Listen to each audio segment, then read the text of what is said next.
In today's episode, I want to share with you what is probably in my top 5 effective behaviors for leaders, for managers, for directors, VPs, all the way up to the executive level, and then all the way down through junior engineers. Every single person in this chain can benefit from adopting this behavior. And it doesn't require any special skills.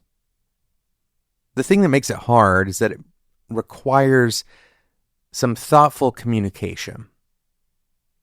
Before we get to the habit, I want to kind of give you the background as to why this is such an important and effective habit for you to pick up. If you think about part of your role or part of your kind of process of improvement for your career, for yourself, as eliminating the biggest risks, right? If you subscribe to the idea that a lot of figuring out what to do is actually mostly figuring out what not to do, that sometimes things will fill in the blank as long as you can avoid major risk. And so risk reduction, right, from a kind of a conceptual standpoint, risk reduction is an ideal investment. If you're reducing your risk, then you have more opportunities unfettered to succeed. That's the basis for this idea, all right? So if you think about the many things that might produce risk over your career, there's one that will stay with you the whole time. And it just so happens that it's you. You are a risk to your own career. And there are many ways that this plays out. There's many ways that you pose a risk for yourself or to yourself. But the most salient example of this that will last all the way through, no matter what level you are, is your ability to understand what someone else is communicating to you. Think about this. If you misunderstand what someone else is communicating to you, if you hear something and you assume that they mean one thing, but they actually mean another, this can snowball into major miscommunications, which can result in significant setbacks in your career. We won't go into specifics, but I'm sure you can think back to very recent examples of this, where you made assumptions about what a person meant. And this is kind of our default mode of communication. Why is that? Well, mostly because our communication is intended to be low effort. When I say intended, what I mean is we are adapted, we focus on low effort communications. This is an efficient form of communication. We try to convey as much meaning as is necessary and no more by default. Why is that? Well, because our brain is trying to be as efficient as possible, using as little energy as necessary. So this is a survival instinct. Being able to communicate quickly is beneficial. It's beneficial because you don't have to spend a ton of time translating or understanding each other. All right, but this is beneficial in the sense that it would have helped you, 100,000 years ago. It would have helped you understand the norms of your small village. It would have helped you understand when somebody is making a particular sign or saying a particular word, what they really mean by that. It's cultural heuristics that you're using. And these cultural heuristics, they can be valuable, even now. We use these to build rich communication with each other.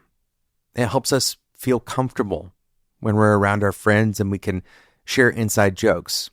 These are a type of heuristic, right? They are a heuristic to a deeper, richer kind of history together. So let's be careful in trying to throw out these heuristics altogether, trying to throw out the quick communication as if it is fundamentally bad. But it does present a risk. Alongside the benefits that we've already talked about, the risk is miscommunication. Offending someone is a very simple example of this in our personal lives. Making a joke that is at someone's expense is a risky communication behavior. Now, sometimes that risk is minuscule and the downside is worth it. The quick communication that we have with another person, the upside turns out to outweigh the downside. But when we're in a professional scenario, when we're talking to, let's say, another team member, or especially when we're talking to somebody like a stakeholder or a collaborative partner, this one behavior is going to provide so much risk mitigation for you. Right? It's very simple.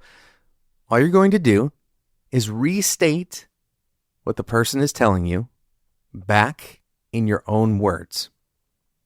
Restate what they're telling you back in your own words. You're summarizing what they are saying, or you are restating it in words that you would understand that are natural to you.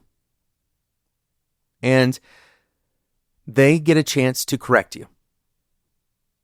So this looks something like, what I hear you saying, or what I think I'm hearing is, and then you proceed to explain what you think you're hearing. So you might be listening to this, and if we were sitting in a room together, you could come back to me and say, Jonathan, I think what I hear you saying is that when I'm listening to someone, one way I can show them that I'm listening is by trying to restate what they're saying with my own terminology. Now, here's the thing. You'll notice that I didn't say anything different there. I'm restating with the same underlying meaning. We're using different words to convey the same fundamental truth or the same fundamental assertions that the other person is making. And here's what this does. Okay, one, we already mentioned it.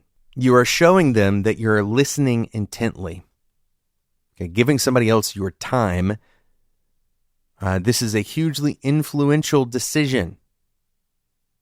Giving someone your time, they notice. They notice if you're listening, and they notice if you're not listening. So by restating what they're saying in your own words, you are showing them that you're listening. You're also encoding this for yourself, right? You're creating the meaning. You're making the connections. The neural pathways are getting formed.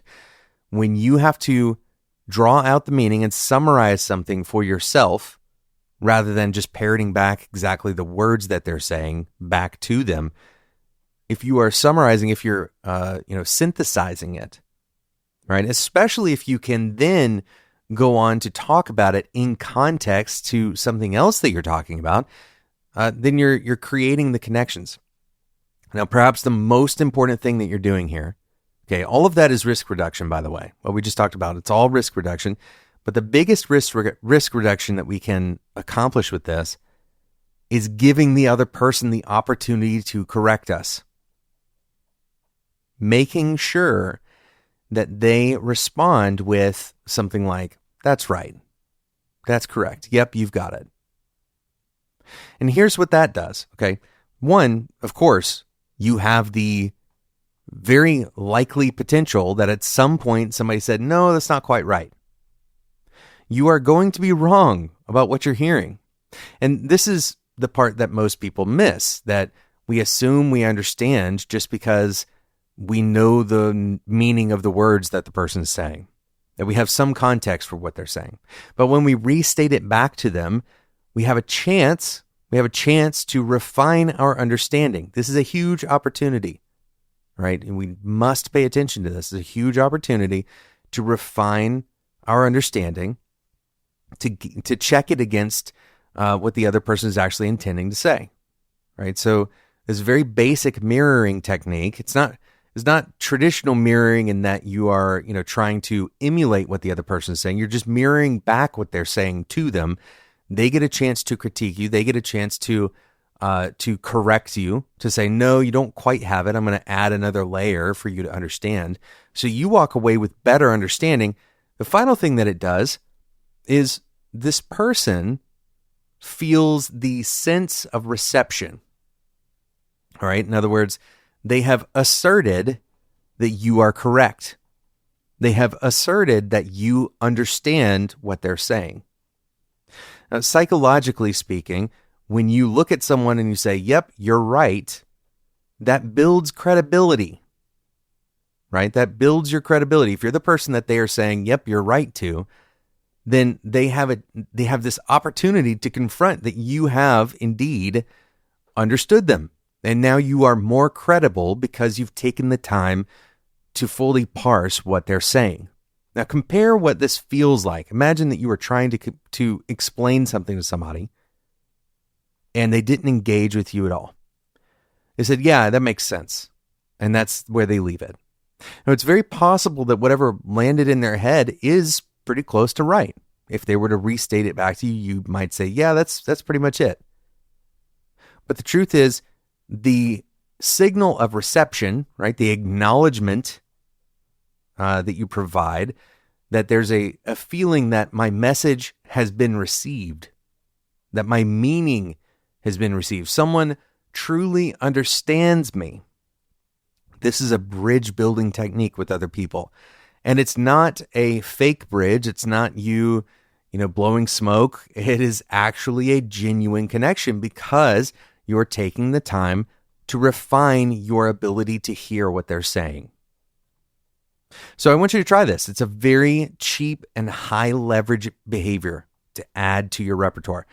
And all you're really doing here is you don't even have to have a hint of doubt. You can just do this just for the benefit of the practice of it. In your next conversation, especially in your next professional conversation, when someone gives you some bit of information, replay it back to them. Replay it back. Try to capture whatever they said and repeat it back to them. And the key factor here again is do it in your own words. And your goal in that effort is to keep iterating with that person until they say, yeah, that's right. Thank you so much for listening to today's episode of Developer Tea. I hope you enjoyed this episode. If you think that someone that you know would benefit from this, go ahead and share it with them. They can find it at developertea.com, or probably more naturally these days, you can just go straight into your podcast player and search for Developer Tea, and you're going to find it. You can also share this show directly from whatever podcasting app you're using. Share this episode with them. Thank you so much for listening. And until next time, enjoy your tea.